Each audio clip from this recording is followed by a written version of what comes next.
Welcome to the Church Digital Podcast. I'm going to love saying this next part for a long time to come. You ready for this? Powered by Stadia Church Planting. That's right. The Church Digital Podcast is now powered by Stadia Church Planting. In case you didn't hear through the podcast and through the blogs that we put up, I, Jeff Reed, have taken a job with Stadia Church Planting, where I am now their Director of Digital Church Planting. What's a digital church? Awesome. Put a pin in that. We'll come back to it in a second. By the way, this is our 50th episode, 50, here of the Church Digital Podcast. I didn't think I'd make it past episode 5. Honestly, I didn't think I'd make it past episode 5. And here we are with episode 50, and I've loved the content. I've loved the guests. I've loved the conversations that we've been having here on this podcast. So you, listening audience, I want to thank you for joining me in this ride, in this journey, as we're discovering more about what church online really can be, what it should be, and what digital church will be. So thank you for that. And I want to publicly thank Rey De Armas, guest host here with the Church Digital Podcast, for joining me on this ride. Honestly, I didn't think either of us would make it to episode 50, and here we are. So the conversation here that we're going to bring in is, what is a digital church? And that's a great question to ask. There are all sorts of models of church here in the world today. You got your mega church, you got your giga church, you got your multi-site church, you got your small church, you got your big church, you got your high church, you got your low church, you got your cowboy church. Yeah, there's a cowboy church. I actually attended a cowboy church in Texas. It does exist. It's for cowboys. It's a thing. All of these different models of church are just it. They're models of the gathering. They're models of the biblical ecclesia. But the important thing to realize is they are models. There's really not one out there today that is the perfect example, the perfect mirror image of what we as a church are called to be biblically. They're just models. They're attempts to get there. Now, some are better than others, but all of them have strengths. All of them have weaknesses. All of them have different characteristics that are towards the direction of biblical ecclesia. They all have strengths in their ecclesiology, but all of them fall short and are limited in some area. I hate to tell you this, but none of them are a perfect match. And so to that end, we're going to create another model of church. Not that it's the perfect model, because I don't think the perfect model exists this side of heaven. But it's another model. It's another opportunity. It's another way to connect people to the saving grace of Christ. Because I think there are people out there in the world today that will not be reached by the current models. And we, as the church, need to do something different. And to that end, ladies and gentlemen, I want to talk to you about this idea of digital church. What's a digital church? Well, let me share you our definition of digital church. And the awesome thing is nobody's really talking about digital church, so we, Stadia Church Planting and the Church Digital, we get to define what this digital church is. So here's what we're thinking. A digital church is a church that exists digitally before it exists physically. Or maybe it doesn't even exist physically. Now, that may just explode somebody's brains. How can you do church without it being physical? Here's the deal. I think you can. I think if we really look at the ecclesiology of what a church is, I think if you look at the biblical functions of how the church existed years ago, I believe that the digital expression of church can match the biblical functions that are in place. I believe that we can create an ecclesiology of a church that very much matches what the biblical model of church is operating in a digital environment. And so that's the challenge. And honestly, that's the challenge of this podcast. I grabbed a list from well-known sources, and we start to talk through this list of biblical functions. When we look at what the church is, how it functions biblically. Can we even do that in a digital environment? Is it possible to start to operate and to have this ecclesiology that operates in these functions that operate in a digital format? Could you even operate as a biblical church in a virtual environment only? Not a physical environment, a virtual environment only.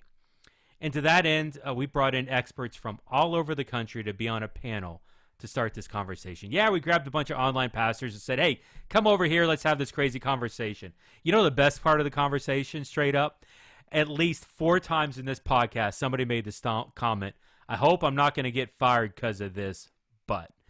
Because there's this fascinating conversation where all these online guys are like, this is a great thing, but it's a completely separate thing. It's a new thing. And that's the beauty of a digital church, because it's not tied to a physical church model where you're trying to recreate what's happening physical in a virtual space. You get to just swipe the slate clean and start over and create a model of church that just operates virtually the way that virtual is supposed to function. And that is a beautiful thing. So here's who's involved in this panel. We're bringing in Ian Kirk, Generations Community Online Pastor. We're bringing in Jason Morris, Westside Family, no stranger to the podcast there, of course, Global Innovations Pastor. We're bringing in Joey Santos, Online Pastor with Christ Church, as well as Rey De Armas, of course, guest host regularly here on the podcast, as well as digital pastor out of Christ Fellowship in Miami. And myself, Jeff with theChurch.digital, in a conversation that I'm calling Biblical Functions in a Digital-Only Church. Episode 50. Hey, everybody. Here you go. Jason, what ears are you wearing? Those are interesting to me. These are like some knockoff Chinese brand that Panasonic or something like that. But hey, they work. I got it for Christmas. Actually, I gave them to my son for Christmas, and it was somehow it was beneath him. And so I'm like, okay, I'll use them. And I like them. No. Love it. We were going to do a conversation centered around language. And I think somewhat it'll still maybe feel that way, because part of language is really at the core of the philosophy of Church Online. I've taken a new job, and this is like grounded in fact. Joey and I spent I don't know, 2 or 3 days, couple days back in November out in Colorado with an organization called Stadia Church Planting, and they actually just planted their 1,000th church. It's taken them 17 years to launch 1,000 churches, but they celebrated that. What's interesting is with the current growth trends that the organization is going through and how they've been accelerating, they're going to hit the next 1,000 churches in 3 years. So they'll go to 2,000 churches in 3 years and are very quickly escalating along. And so the reason that Joey and I got pulled into this conversation is they were really trying to wrestle with what a digital church is. Mm-hmm. And what's interesting is like we started the conversation. They got really excited about some of the stuff we were talking about. I really got excited about some of the stuff that we were talking about. And at the end of this like 2-day think tank blue sky thing we were doing, we just kept the conversation going between Stadia and I. And effective this week or late January, I'm like director of digital church planting for Stadia, which is like awesome and scary and everything in between. And people are like, so what's a digital church? And my response back is, what do you think a digital church is? Because we're literally getting to define some of those things right now. So here's what I want to do. I want to like be very particular with some terms here up front. So what's a digital church? For me, I'm wrestling with 3 things. I'm wrestling with a church planter that wants to plant a church digitally that will eventually turn into a physical location. So that's one model. I'm talking about a church planter that's planting a church in a digital realm that may stay digital. And so like I'm referencing here a DJ Soto with VR Church, or I'm referencing a Jay Earhart with what he's doing with Love Plant, where the end game of it is not for it to grow into a physical, but to keep it in that virtual, in that digital community. Now there's challenges. Some of these things that I'm going to go through, like I was reading a book here today. I was reading what is this called? The Flywheel what is this called? The Movement Flywheel. We'll put it in the show notes, but it's a free ebook from Leadership Network and Exponential Conference. And some of the things that even when they're talking about this stuff, I'm like, I don't really know how to do this digitally. Maybe it's not possible. Maybe it is possible. Maybe we just need to kind of think about it. But it's not like in this podcast, in this 1 hour podcast, we're going to solve all the world's problems as much as, hey, there's some challenges here that we really need to pour more into. So let's do this. Let's take a moment. Let's bounce around the podcast. Ian, let's start up with you. And I'll just call, man, just maybe 15, 20 seconds, who you are, your ministry, what you're tied to, and what the heart is of church online and that for you. So I'm at Generations Community Church in Marysville, Washington. I am the online campus pastor, and we've been doing this for about a year. In fact, I got the official title in about, the anniversary is just about now, and basically taking us from zero to broadcast. And now we're starting to expand to online groups and figuring out how that's going to work for us. And I also write daily devotionals for the entire church, which sort of fits into this, I hope, for our online groups. But right now we're really starting to wrestle with how online groups are going to fit into the church context, because in our area we have Boeing and other organizations that work 7 days a week, 24 hours a day. Church on Sunday doesn't fit in a lot of schedules. And so we want to expand that from just worship, just broadcasting worship, to having small groups and discipleship online so that people feel connected to the body. Joey, why don't you go next? Well, I'm in Mason, Ohio, Christ Church, and been here for 2.5 years now, and we start from ground zero. Also with the online church, they had nothing before I got there, and we really our main purpose was how we create an online environment that provides full engagement.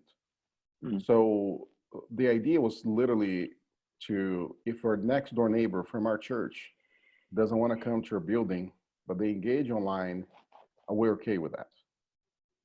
So, and that really opened the door for many possibilities. So we've been experiencing the full engagement. We call it campus because it's really treated as a campus. It's a separate campus, even from financially. So the giving that comes through the online campus is treated separately from the physical church. And we're expanding that now. Like we'll talk more about it, but it has been really fun experience to be able to have this presence at a bar and have the church there. The church is really flourishing. It's great. Yeah, I'm sure we'll tie into the church in a bar. By the way, episode 45 on the Church Digital podcast, we spent significant amount of time. Joey's no stranger to the podcast here. He was on that one and got to dive into that. And we've got the OG down here, Jason Morris from Westside Family. So going all the way back to, I don't have it in front of me, but it's probably like episode 7 or 8, 6 maybe. It was in the top 10 early days of that. Yeah. I felt like it was right there, maybe 5 or 6. I'll look up while you're talking. But Jason, man, just Westside Family. What's the heart of church online? What's the heart of digital? What's your heart? What's going on down over there? Well, what we do is we help people. Our mission statement at Westside is loving Jesus, becoming like Jesus, and sharing Jesus. And what we do online is help people do that exact same thing using online tools, and then leveraging part of the thing that I do is we leverage that digital expression of Westside to catalyze global church planting movements. And so, like, for example, tomorrow I'm going to be headed out to Thailand and Laos, where we're going to be meeting up with a bunch of church planters and church leaders that we're bringing in from South Africa and India. And at last count, we've had the honor to participate with some really good partners that at last count is like over 1,200 churches, something like that. Not in the same way that one would think of as a church here in the States with a building, paid staff, that sort of thing. It is a different expression of church.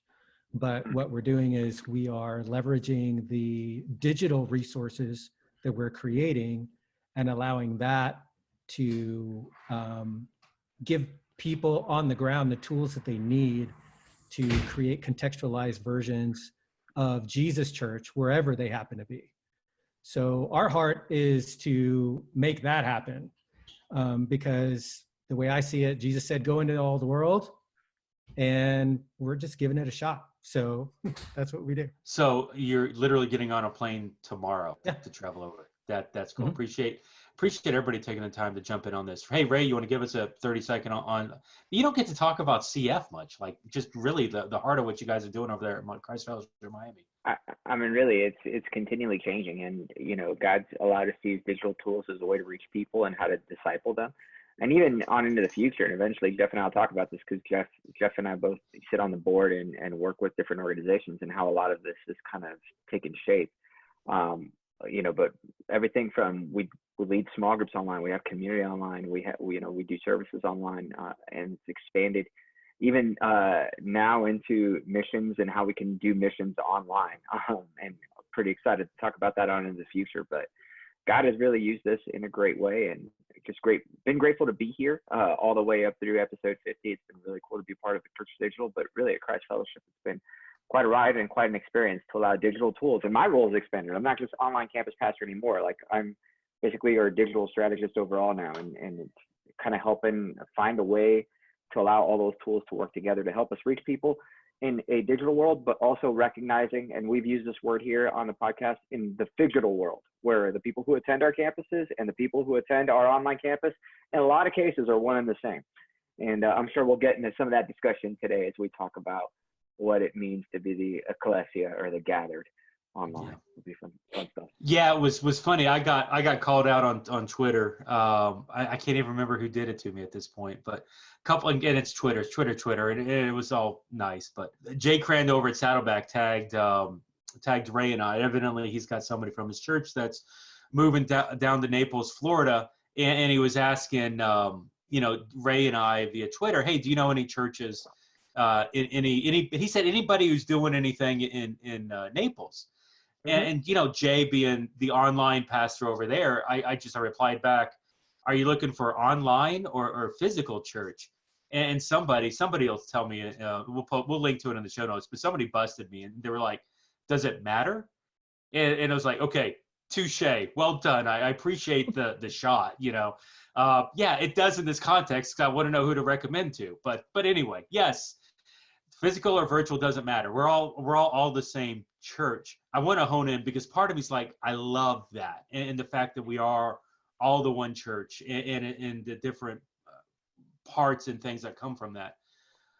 What I want to propose, though, is that there's different models, and so I may want to segue the conversation a little different here, because, for example, Jason, talk to me about what's going on at the churches. What does a church look like where you are, where you're heading to literally tomorrow? Well, that varies a lot depending upon the location. It could be a gathering of 200 to 300 in a storefront somewhere, or it could be 3 to 5 believers meeting in a bamboo hut or under a tree.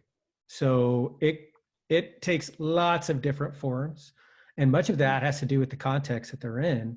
In some cases, they're in persecuted places where they have to function in underground, which causes them to be forced to be small and reproducing, which we've found actually works better from a gospel saturation standpoint and a leadership development standpoint than amassing large gatherings that are more difficult to replicate and tend to, they all have, all the different expressions have their own strength and weakness.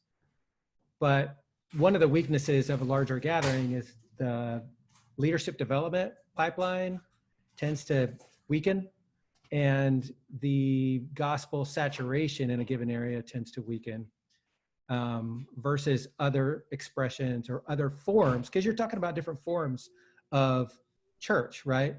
So like mega church is different than house church, but they're both church. Right. It's just a different expression of what the church is. And when you're talking about digital church, I think it's another thing. It's another expression of church. And one can't say, oh, mega church is bad or house church is bad. Well, a lot of it depends on the context and who you're trying to reach. Just like I was, listening to Joey, talk about the vast majority of people that are in his digital expression of church are within the geographic reach of his physical campuses. And that tells you something, that there is a demographic or a group of people that could possibly only be reached in more of a digital context or in a more hyper local context than what we're thinking, because they're thinking, no, I don't want to be in a building. And if you hear that person, like if the customers that we're supposed to be, or the people that we're supposed to be reaching, if those people are saying, I don't want to be in a building, we need to listen to that, because our job, according to Jesus, is to go into all the world and make disciples, right? Mm-hmm. Teaching them to observe everything we've commanded you. And if those people tell us that they don't want to be in a building, and yet we're forcing them into a model that requires one, maybe we need to rethink our approach. That's all I'm saying. Yeah. And the idea of different models certainly comes into play. Korea is almost seeing borderline revival as a result of a giga church movement. Some of the largest churches on the planet are coming out of Korea, whereas India and China is seeing a movement on a much more house church level. We've had Mike Christian on the podcast. Mike has literally launched 400 churches, 400 micro churches, house churches, so much so that he was removed from India. The Indian government literally kicked him out of the country because he was a threat to national security. He was so effective in planting these reproducing churches. And to say, well, no, the giga church is better or less or more powerful or not, or I mean that's an irrelevant conversation, because in the end we're not judging how many butts and seats or how much revenue is coming in or what the money is. You're judging how we are at fulfilling the Great Commission of empowering a disciple to go. Thank you very much, Jason Morris, for that.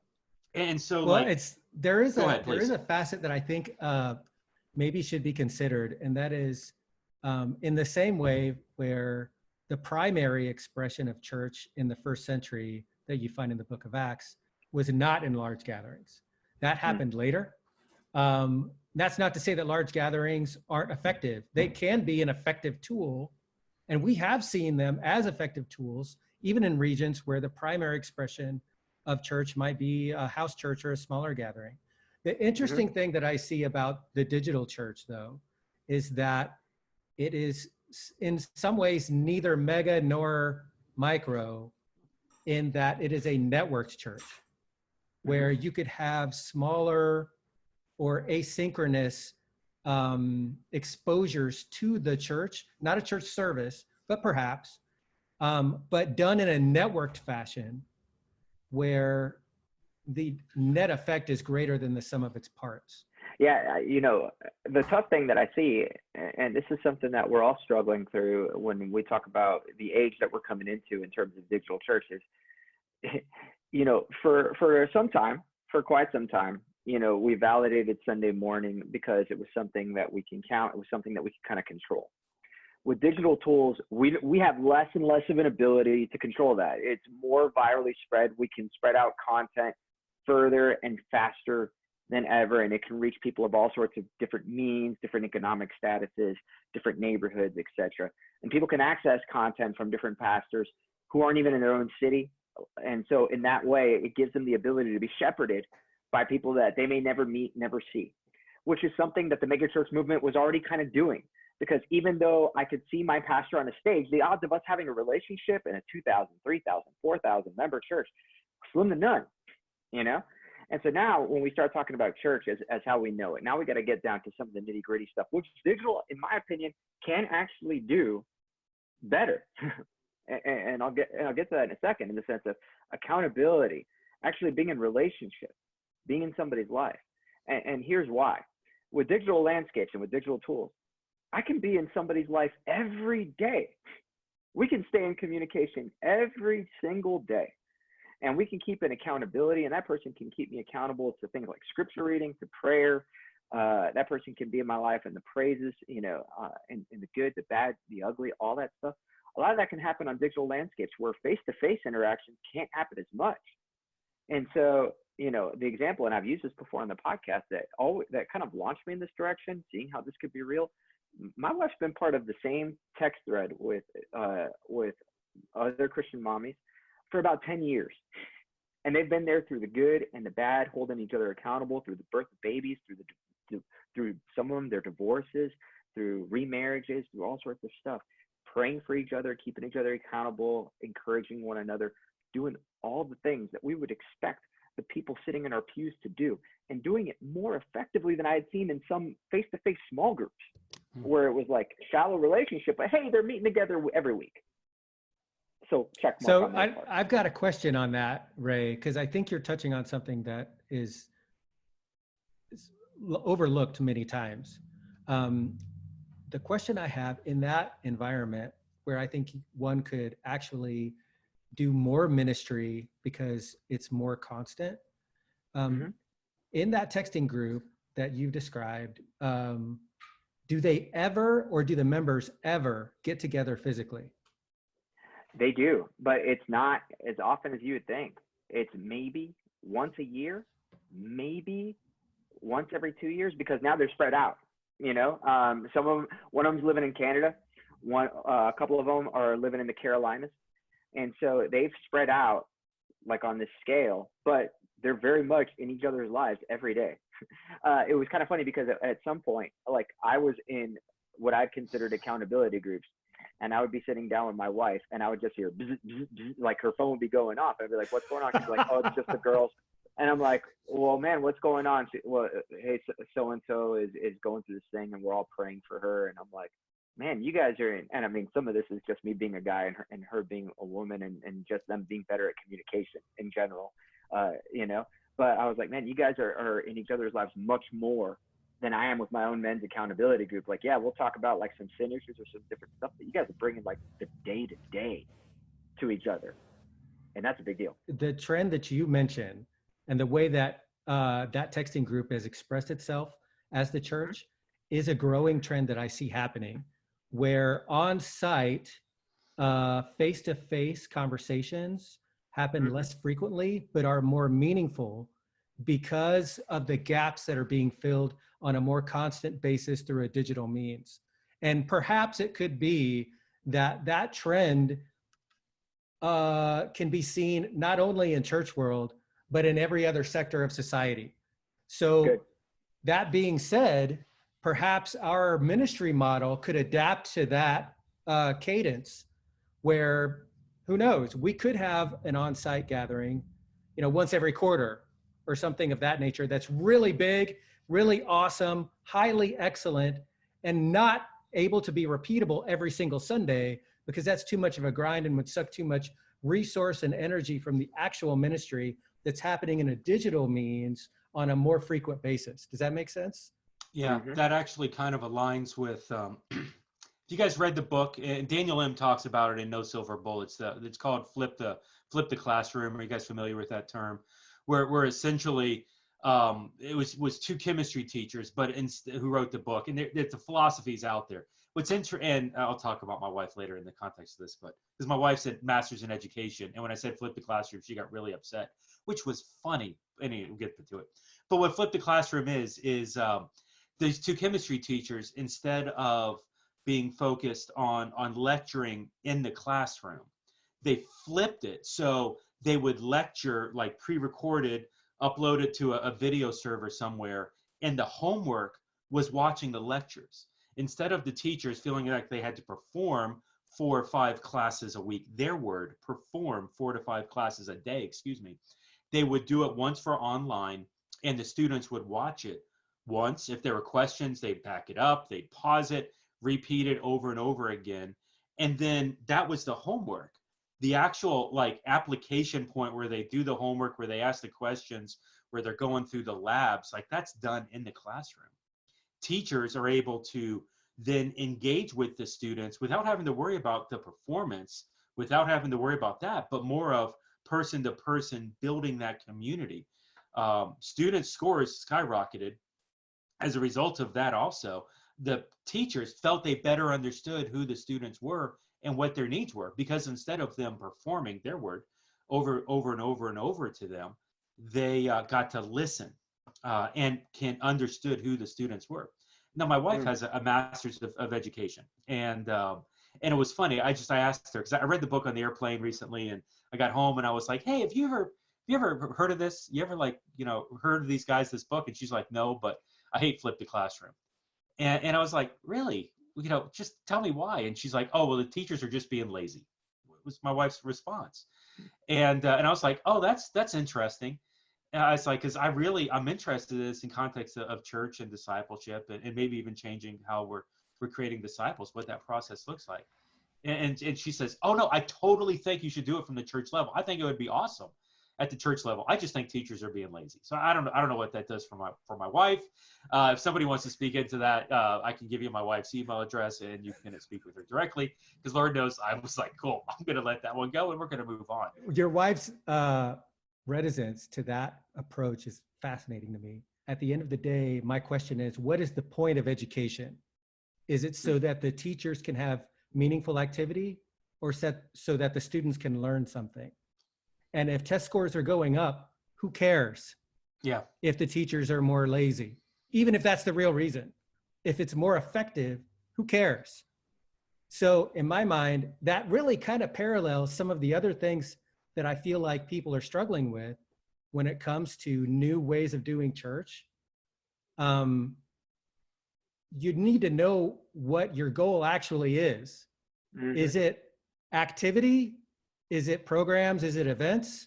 Or is it results? What are those results? And if you're driving towards those kinds of goals, then who cares what kind of methodology you're using? Just do whatever's effective. That same criticism that Amy would give of the teachers, and I would never go against the great Amy Reed. I'm a big fan of Jeff's wife. She does such awesome stuff as a teacher. I'm not getting you in trouble, Jeff. Don't worry.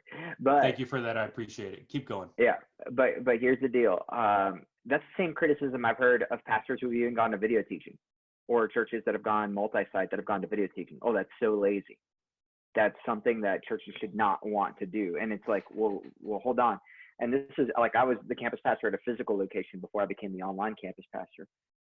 I did a lot more ministry, like actual ministry, on the weeks that I was not teaching, because we were rolling the video. I got to be in somebody's life. I got to go do hospital visits. I went and did funerals. I went and did a bunch of stuff. On the weeks that I was teaching, I spent 30 to 35 hours in books and working on a message and doing that, because that's what was needed of me that week. And I felt like I was more in ministry when we were leveraging the technology properly. Joey, you've been quiet so far, man. What are you thinking? This is fascinating. And I would say that because I know this is going to sound cheesy, but man, I cannot believe I'm in the same podcast with Jason. Because I met Jason for the first time at a very small online pastors conference in Dallas a few years ago. And I mean, he was incredible. He shared information. We were sharing meals, and he has been a great, like, I follow his church, and his Twitter account, and see, he shared what's going on online. And I'm like, I'm here in the podcast with Jason right now. That's pretty incredible. So, man, I pray for you, brother. I appreciate what you do, your leadership. I really do. That's great. I really believe that the future of the online church is going to be away from the online streaming of the Sunday service. And because that, to replicate what happened on the stage, it's still not, that's still to me not the identity of the real digital church. And I really think that, because all we're talking about online, we're talking about content distribution, with the only difference is with the relational aspect of it. And we have the ability to really broadcast content 24/7 and connect with people any time of the day. I agree with Ray. I experienced more ministry in the last 2 years than the 10 years prior in a physical church, literally. You know, when you got a guy from California who never walked in a church before, he never walked in a church, and he found our church through a Google search, and he just go through all the steps of, you know, I want to know what's next, and we go through foundations class, and I want to know what's next, and we go through online Bible study 101. I was there just 101. I said, we don't have to join a group. We're going to be me and you doing this all the way to, I want to get baptized. And he flies all the way from California to Mason to get baptized. And that was the very first time ever that he stepped a foot in a church. Wow. And if you don't understand, like, people don't understand the power of that moment, you really don't understand the power of just, and here's the deal about it. The first time he watched a service was a Tuesday morning in California. It was not a Sunday. He watched a pre-recorded service. So I really think that, one, and I'm going to run the risk to really get myself in trouble here. It's my podcast. You'll be fine. I know. And I just going to repeat what I said in the last podcast. I think churches, the physical churches, are a little lost in a sense of, you know, we got this big building, and we got to have people come in, and we haven't have enough programming that people are happy enough to give the money so we can now pay the bills. So churches are becoming this big real estate business instead of being a place where we can just distribute content and facilitate relationships. So in our church, we shift the conversation because we're seeing people come in, and I'm a big data guy. So I can look at data all day long. And the reality is, people are not coming to church because of the preaching. They're not coming to church because of the music. They're coming to church trying to find relationships, meaningful relationships with the community. I visualize, I don't know if this is off the subject, but I visualize that the physical church is going through a season of adjustments, of trying to rediscover its identity in today's culture. And the digital church is just in place to be able to fill that gap. So I think for pastors listening to this, the digital church is not here to compete with your church. The digital church is here to actually support what you offer. Now, you got to just look in the way more objectively, how that engagement happens, so you are able to distribute content with the relational piece involved. It's like, if you can add that relational piece to it, it makes a complete experience for the people participating in it. Yeah, and there's a awesome opportunity for Church Online's the online broadcast, the online community of a physical church to complement that. Ray mentioned this idea of digital, a combination of physical and digital within one. Like, there's, believe me, I could go off that. We all could go off that pitch and help pastors understand that, and we've all have enjoyed the joys and sorrows of trying to convince someone of the other way on that. Here's, and I truly do believe this, the physical church growth model, or whatever we want to call this, the mega church, giga church, multi-site, the typical church that you see today in the physical space. I think they're going to get bigger, and I think they're going to get smaller. The model of the large church is going to continue to grow. I don't think that it's going to crash and burn. I don't think it's set for doom. If anything, and I do think that it's serving its purpose for the kingdom. There are people that do connect to that. Just like it would be ill of me to rip a giga church in Korea or a house church in India. Those physical models exist to serve the purpose that they do. Now, there may need to be something complementary to help get beyond what they do, or to reach the type of person that those buildings are not set to reach. We've all experienced, and Joey, you've alluded to some of them with your church online, where there are people who don't want to set foot in the building. As of right now, Lifeway stats, 63% of people aren't interested in going to your church building. 80%, 79% are interested in having conversation about faith with their friends, as long as faith is important to their friends and they see that faith is important to their friends.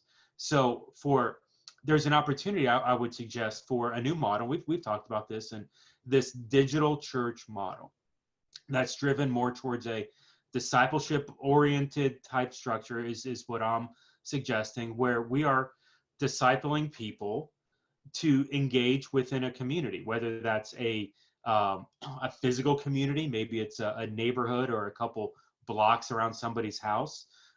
Maybe it's a historical neighborhood, meaning it's the circle of friends that I have in context of what Ray's wife's doing with everything that she's got, with people all the way up in another country still engaging, and several states represented in that. Or maybe it's something like what Jade's doing, Jade Earhart, where, dude, the guy just loves video games and wants to utilize his passion to try to reach people for Christ. And to say, oh man, that's not a church. Well, I think there's some some standards and some mandates that we need to look at, and to say, okay, this is when we look at what church is and the ecclesiology of church. These are functions that a church is supposed to do. And, do we see this, and just in some great examples, do we see this with Jade? Do we see this with the WhatsApp group? Honestly, that all of us are in. We are all in some sort of a WhatsApp group similar to that. I've got a guy in California that's been blowing me up today. I swear, he typed something and I almost wanted to crack him a joke back. I'm like, are your thumbs tired? Because that's like 2,000 words right there, bro. And I know you don't have like a computer WhatsApp thing. Like, this is actual, like, on a keyboard. That's a lot of work, man. But God bless them, and God bless the groups that are doing that. But does that hold up to the ecclesiology? Does it hold up to the functions of biblically what I'll out them, what Exponential Conference and what Leadership Network says, hey, this is the minimum ecclesiology of what a church should be. So let's just roll through this. Let's have some fun and kind of see where we land with some of this stuff. All right, so there's, I don't know, it's probably 10 or 11 on this list. Number one, worship. So in a digital expression of church, how do you worship? Arguably, a better question would be, what is worship?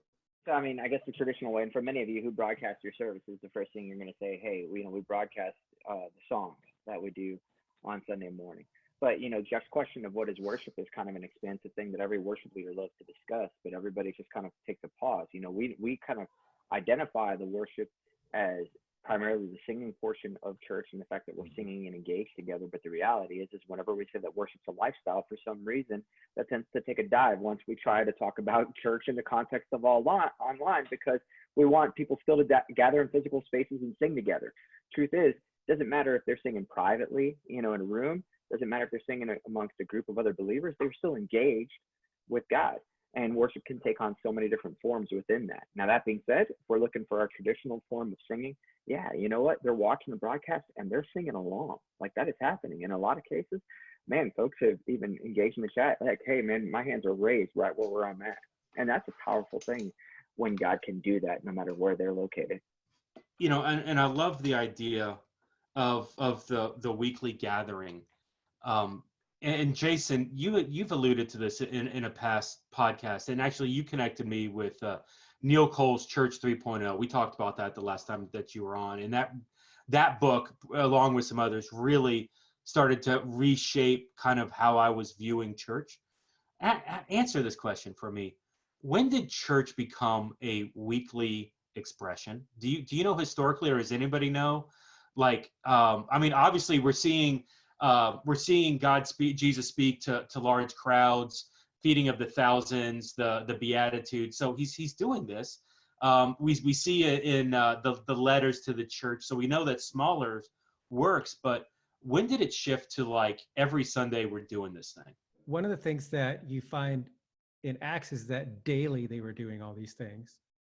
So that actually falls into more of a frequency that most of us experience in the digital church, where daily we are, breaking bread, dedicating ourselves to the apostles' teaching, to prayer, and to the word.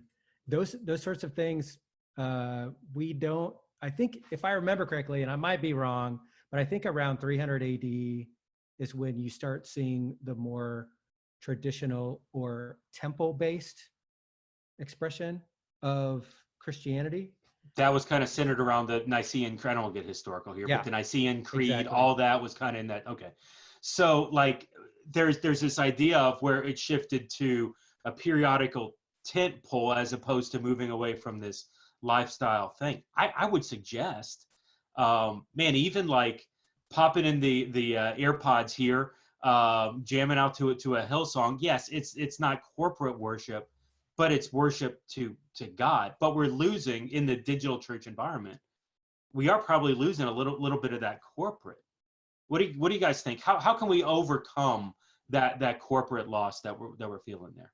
So, but I think something like this, like what we're doing now on Zoom, would be effective, where you can see one another and respond to one another corporately and still be in the digital expression. I'm on a number of different Facebook groups, and we all discuss liturgy, old school, your hymn service is modern worship, not, and the struggle that, that's what I pull into this is I'm bringing into that liturgy mindset, is that liturgy means the work of the people gathered together. I mean, that's its actual definition. And I think we are going to have to struggle with that. I think like the Zoom calls where people become more comfortable with that, or Skype or Hangouts or whatever other thing you want to do. I don't know that we're going to be able to get to that full corporate mentality. Not that we should either, but I think the microsites where you have 3 or 4 people gathered together is sufficient to meet that corporate need, rather than have this huge expression of these huge buildings. Hope my senior pastor is not listening to me, where that is what needs to be done, is this huge building, this huge gathering, which is not sustainable, certainly in the current cultural environment. I just want to add it to it, because he made a point, and Jason pointed out something there from Acts that I think seals the deal for me, right? The Bible said they add to the numbers daily. And I think it's interesting about that is, when you ask the question, what worship looks like in the online campus, you're trying to translate what happens in the corporate building, the corporate worship in the building into the online. And to me, it's like there's no connection there. Like I don't want to replicate. That's the thing I really don't want to replicate in the digital church. I want the digital church to be this very personal, intimate opportunity that I have with God and with others that wanted to be with me in that moment. And that's not going to look like a man-made weekend service experience. And I just lost half of your audience right there. So I was losing them anyway. Don't worry about it. Let them go. Do you know what I mean? Like, so I think the traditional way of looking at the weekend service is not going to translate into the digital church. Yes. I really firmly believe that. So sure, I can get my worship team put in a studio a week long, and we can record all kinds of songs that we want to do together just for digital church, and have the library available on my online church, and say, hey, if you want to set aside some time to listen to some songs and pray, and I mean, I can create my own programming online. Well, and there's how much assets now available. Exactly. I mean, if get a $10 Spotify account, there's how much? I mean, it's ridiculous the amount of resources that are out there. I was actually having the conversation the other day. What happened to like normal Christian music that wasn't like praise and worship? There used to be like bands like DC Talk and Audio Adrenaline that would do like just music and everything. And I'm not ripping it. It's not necessarily bad, but it's like there is no more like general genre. It's all Christian praise and worship, which is just a ton of more resources and assets that we can do. Now there's a business model why they do that, because it's cheaper to anyway, but that's a whole other thing. So well, we're not a little community, right? That's the battle. Pastors in local churches, they firmly believe that what we're trying to discuss here is a way to eliminate community. Here's a problem with that, because their mindset is the way we're talking. I don't need anybody around me. I'm just going to go online, listen to my music, listen to my message, and not talk to anybody about it. That's not what we're talking about. We're just talking about take the content where people are at, which they're mobile devices. because that's where they're at. Now, we open up opportunities for them to connect with people through it. That's the point.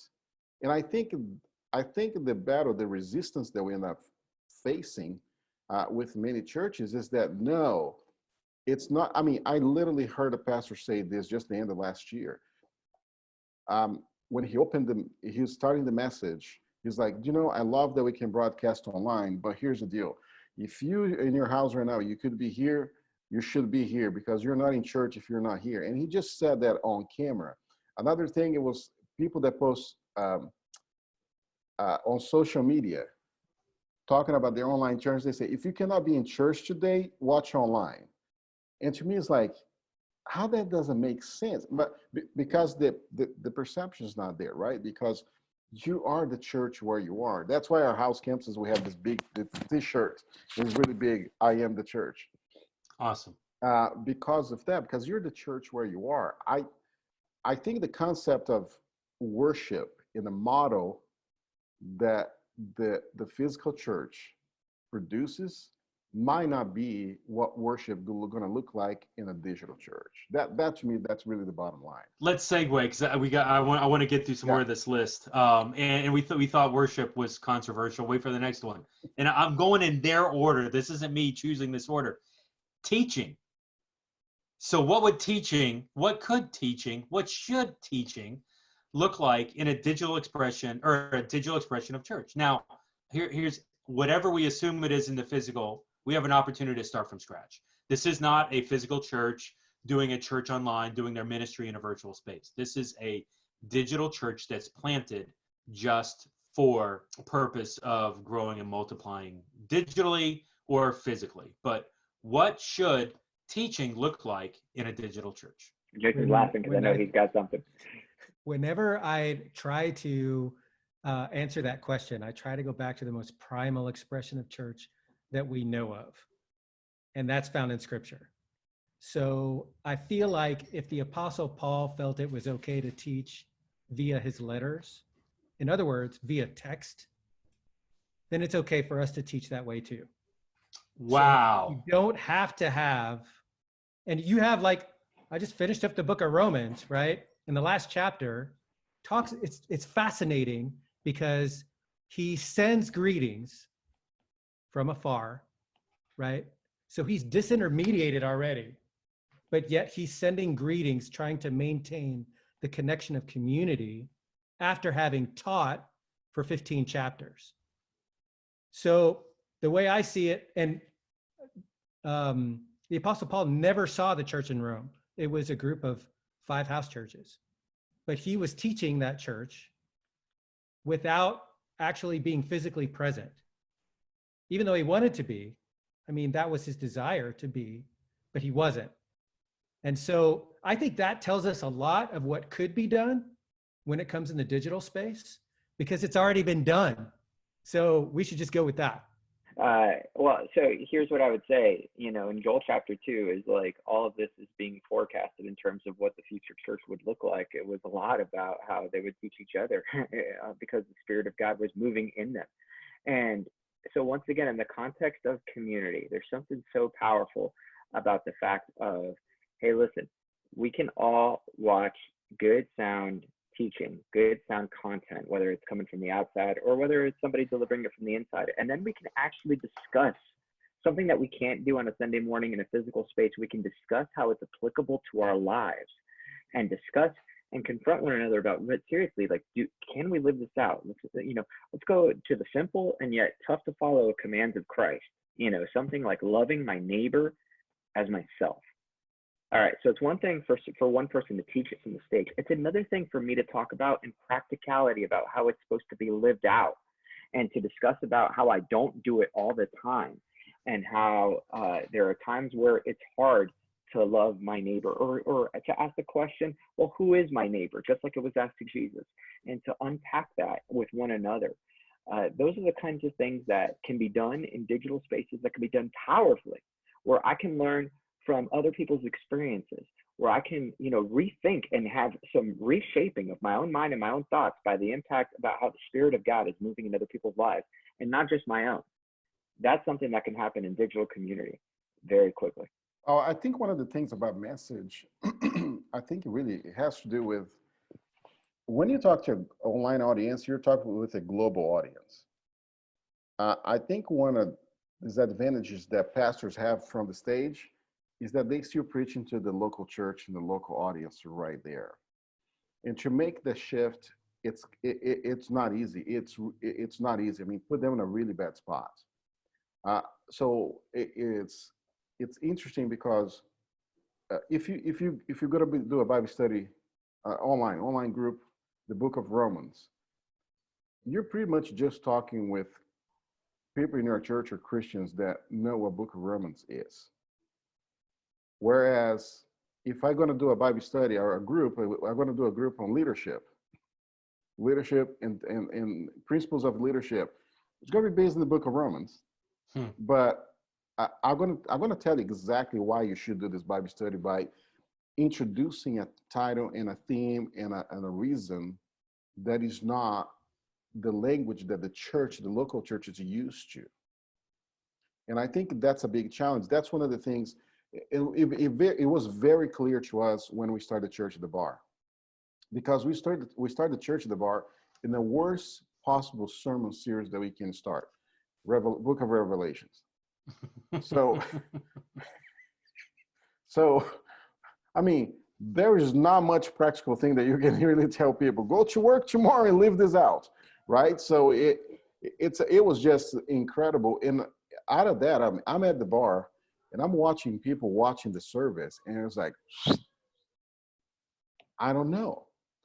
And immediately, and one of the things I'm considering soon is I'm saying, let's record the message that actually speak a language of the people that go to the bar. That's incredible, practical. It's incredibly life living, what you can do. So you break down in the way, in the language that when people listen to it, they can actually turn the TV, the computer off, and I can do something with this. Listen, when I'm sitting in a chair in my church, yes, I want to learn the Bible. I want to learn. I mean, it's just that's a part of going to church, right? The pastor going to teach. You're gonna keep developing and discipleship in the church. That's part of it. But online, the audience is so global that church language doesn't fit. I lost the other half of the audience right now. Let me ask this, because I'll either bring them back or I'll chase them all away. Is there a model, and is there and this is legitimately me asking, I am wrestling with this right now. Is there a model of a digital church where there is no sermon? What do you guys think of that? In other words, it's so group-based, it's so relational-based that you don't even have and maybe we need to watch the message sermon label, but the person lecture style is not even a part of it. So yes, I think that's possible.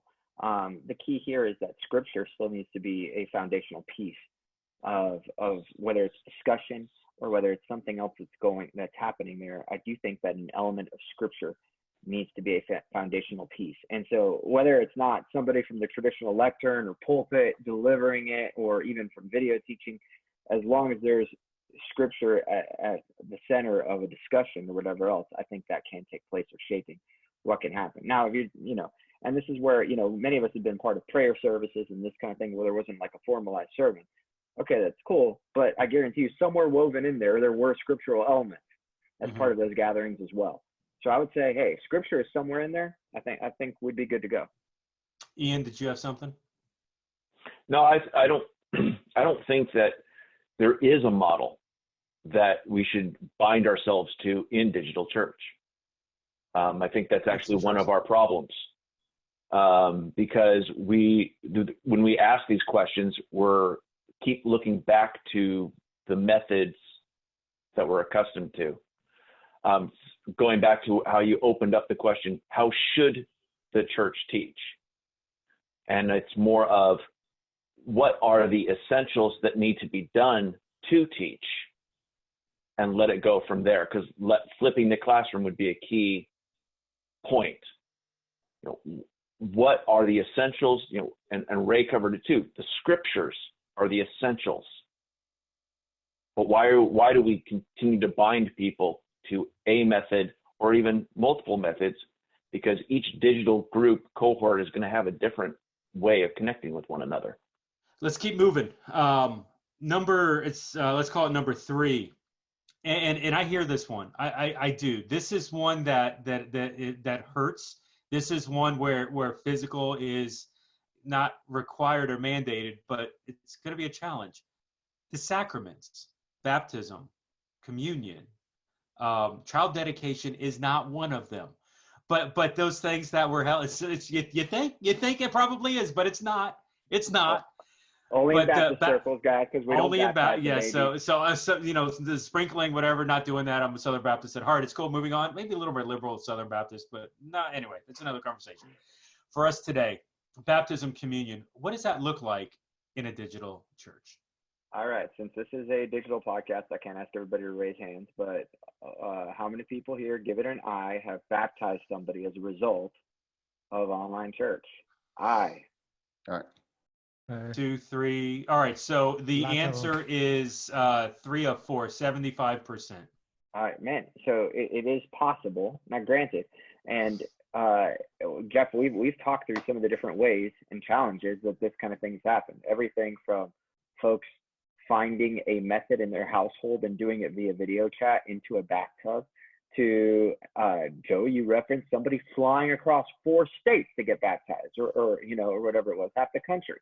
I mean, that's a big deal. And so as far as that sacrament, I think we can kind of give a solid check mark to that. Lord's Supper, and this is an idea that I stole from Cranda and Saddleback Church, encouraging our folks to prepare in advance with all the materials and to take it at home alongside of us. Check. Now we've done it. Yeah, it's a great, and that's actually one of my biggest struggles, and it's where the Church of the Nazarene, which is my denomination, struggles, because we have a more sacramental aspect of it. And in our case, by rule, a ordained elder has to officiate the sacraments. Now, what was interesting is now I feel really sad because I can't remember their names, but there's a group that does the PTZ cameras, and they did a worship thing last Friday or something like that. And actually, there's a Lutheran church in preparation for their communion. They send it out via mail so that people take communion, but it obeys their rules so that everyone can partake together. It's that was eye-opening to me. That it's okay within church. I'm going to use the word bylaws, theory, practice. If the church mails the little shot glass worth of cracker and grape, as long as they mail it and postmark it from them, that is crazy. It was surreal. I have to acknowledge that it was surreal. It kind of broke my paradigm there. That's a challenging thing, and I'm grateful that they were at least willing to take it to that step. And here's why. They were so willing to help somebody take part in the sacrament that they were willing to jump over the hurdles to get there. Right. You know what I'm saying? And that's what, to me, and that's very much the center at the heart of what it is that we're doing. We're willing to jump through and break through a lot of barriers just to bring somebody to Christ. Right. And I think, or to connect them with the body of Christ. And so that right there, Ian, I think that's a powerful example of, hey, you know what, man, we'll find a way. We'll find a way. We may not have the answer, but we're going to find a way. Very cool. I will say this: I've had more interest from some of that higher ecclesiology church, some of the higher church, in doing church online. Previous years, it's been more, more contemporary, less traditional, but more traditional, starting to get wrestling with those and trying to figure out how to get past that. That whole mail your communion juice, like that's a thing. It has to be grape juice because you can't mail alcohol over state bound borders. I know this because of Well, I'm not going to tell you that story now. We'll visit that on another There podcast. went all your Baptist credentials. There went all your it's- Baptist credentials right there. It is interesting, Jeff, that there is something I think that needs to be thought through if there are denominational obstacles. Sure. Is to get those defined, because, Ian, you were talking about that an ordained minister has to administer the elements, right? Well, it would be helpful, I think, for you guys to define at what distance does that officiation stop? Is it 10 feet, 30 feet, 100 feet, or 1,000 miles? In which case, if you're doing a live stream of it, they could be officiating at a distance, right? Exactly. I mean, those are the types of things that's what Ray was talking about, is once you establish what the obstacle actually is, other than we've just never done it that way, then you can figure out what kind of workarounds you can employ.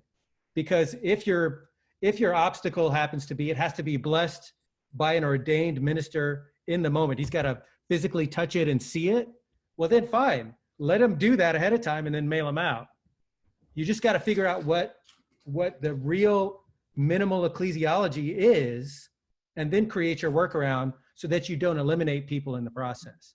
Jason, you actually brought up exactly something I was thinking of. Is even before I was hearing this Lutheran church doing that, was it makes some sense if we are actually watching in real time, why that's not officiating.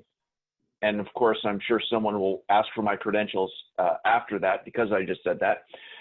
But the reality is what is real time? What is gathering? That's the whole question of what is digital church. I think we're going to entitle this podcast, "Yeah, We're All Crazy," but it just might work. That sounds about right. We're all like resigning here. All we're doing is just, talking Bible here in church. And anyway, it's fascinating. And I hope you guys all keep your jobs. Hey, yeah, so this has been a great podcast. And I've got probably another 7 or 8 things to go over here. We're going to have to get the group back together and do this, because I want to continue this conversation. I know Jason's getting ready to go off to Laos. Where are you going, Jason? Yeah. He's muted, but he's shaking his head. Yes, Laos. So that's fine. So yeah, we will. When he gets back, we'll do part 2 of this. Bring the group back together and then finish the dialogue through this. And so I'm going to kind of stick in the order here, because part 2 is going to be a lot more like, this is really. I'll just read through it: fellowship, disciple making, compassion. How does a digital church show compassion? It's interesting. Justice. How does the digital church show justice? Mission, people being on mission, literally doing a global mission. There's a fascinating conversation surrounding that. Body ministry, which I'm assuming is like the body serving in a context. And so we can unpack all of those, I think, on part 2 of the podcast. But I want to land on this. The last one that we want to talk about today is prayer. So what is a digital church, a digital only expression of church model? How is that driven, celebrating, showing, empowering prayer? What do y'all think? Oh, I think that I think it's already happening, right? I mean, there's several apps that you can do prayer. You can be a prayer community, but even the simple thing as text messages, like Ray just exemplified earlier, I think is happening more. I think that is the beauty of this digital environment that we live in today. I think there's a lot of activities already happening. I think we have not formalized that yet, like in the digital space, as a way of like, okay, in the digital church, here's how we pray. I think maybe we have not done that yet. I think in a very like official matter. Yeah. I think it's just there's a very word that you use a lot, organic way that things are happening, that people are texting each other, they're sending emails with prayer. Well, today I just got a message early this morning, a text message from somebody from our church that was taken to the hospital. She's in the ICU. She had a kidney transplant. Well, I don't need to wait until tomorrow morning to let everybody know. I was able to just send an email to 140 volunteers to have them all pray for her immediately. It's happening. And people reply back the email. I heard a lot of things, good things in the podcast today, but Jason landed on a whole thing about Paul and writing the letters and in Romans. And you just like, if you don't get online church after that, I don't know what to do, man. Because you know what I mean? Like that's it. Like we're living it out. So I think prayer is happening. I really think is we're having Night to Shine next week, and what we do for the online church to participate in Night to Shine, we ask them to pray at 6:00 when it starts, and at 8:45 when they do the crowning moments, we go live so they can see what they pray for. Oh, that's awesome. So. I mean, we push prayer a lot. Prayer online, we talk a lot about it, but I think it's just continue to push the idea that you don't need a specific platform to do it. It's in your hands already. It's that phone you have in your hand. Find somebody to pray with. I would totally agree with Joey there. And most people who would push back on digital prayer, like Joey said, are already doing it anyway. I don't know of a pastor who doesn't pray over the phone with somebody when they can't be there. That's digital prayer. I don't know what you do about that.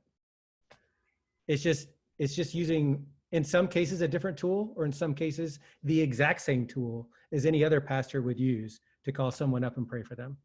Yeah, I'll be texting with somebody and just like a one-off conversation, and I see they're going through a hard time, or Facebook Messenger, and just instead of the I pray for you, let me pray for you, or I'll be praying for you, just type the prayer, and it's amazing, just even the reaction from that person. I've had people come up to me days later, thank you for praying for me. And it's just, I've never had anybody pray for me via text before, and how you're able to utilize that piece. By the way, the coolest feature that I've seen in the digital scope in context of prayer, Crossroads out of Cincinnati is doing right now. We did a podcast with them a couple episodes back. And so tied into their mobile app, they've got the ability for people to post prayer requests, either, anonymous, or, stating their name next to it.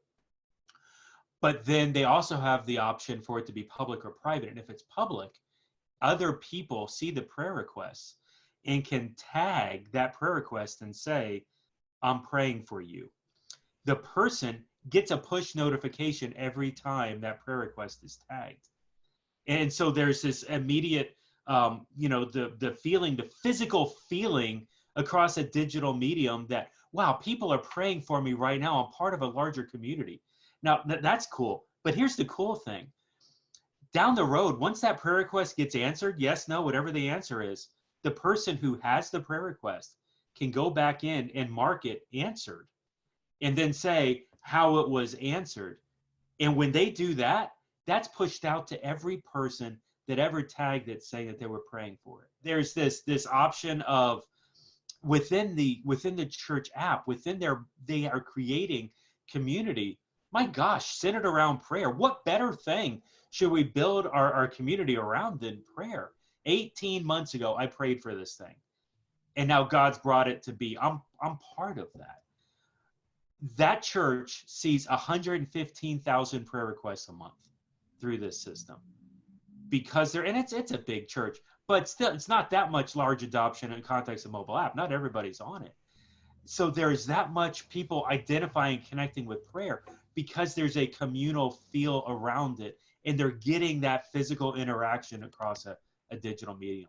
One of the things that, as I was listening to you guys, it's fascinating how we tend to think about a church meeting, a gathering, an assembly, only in ways that we have experienced it, instead of looking at the way that Scripture kind of defines it in a more looser form. And maybe this could be a springboard to be thinking about the next time we get together. But I'm looking at 1 Corinthians 14:26, and it says, well, my brothers and sisters, let's summarize. When you meet together, it doesn't say how, like I think we're in a meeting together right now. When you meet together, one will sing. That's interesting, just one. One will sing, another will teach, another will tell some special revelation that God has given. One will speak in tongues and another will interpret what is said, but everything that is done must strengthen all of you. And I think if we concentrate on that and do whatever we need to do to make that happen, I think that's probably a pretty good church service, regardless of the size, place, or form. That's awesome. Well said, sir. We're going to wrap up here, episode 50 of the Church Digital Podcast. Thanks for listening. Thanks for being a part of 50 and looking forward to the next 50 and everything that happens there as we continue to talk through digital church, church online, and everything in between. So for Ian, for Joey, for Jason, for Ray, this is Jeff. Thanks for being here. We'll see you next time here on the podcast. Y'all have a good day.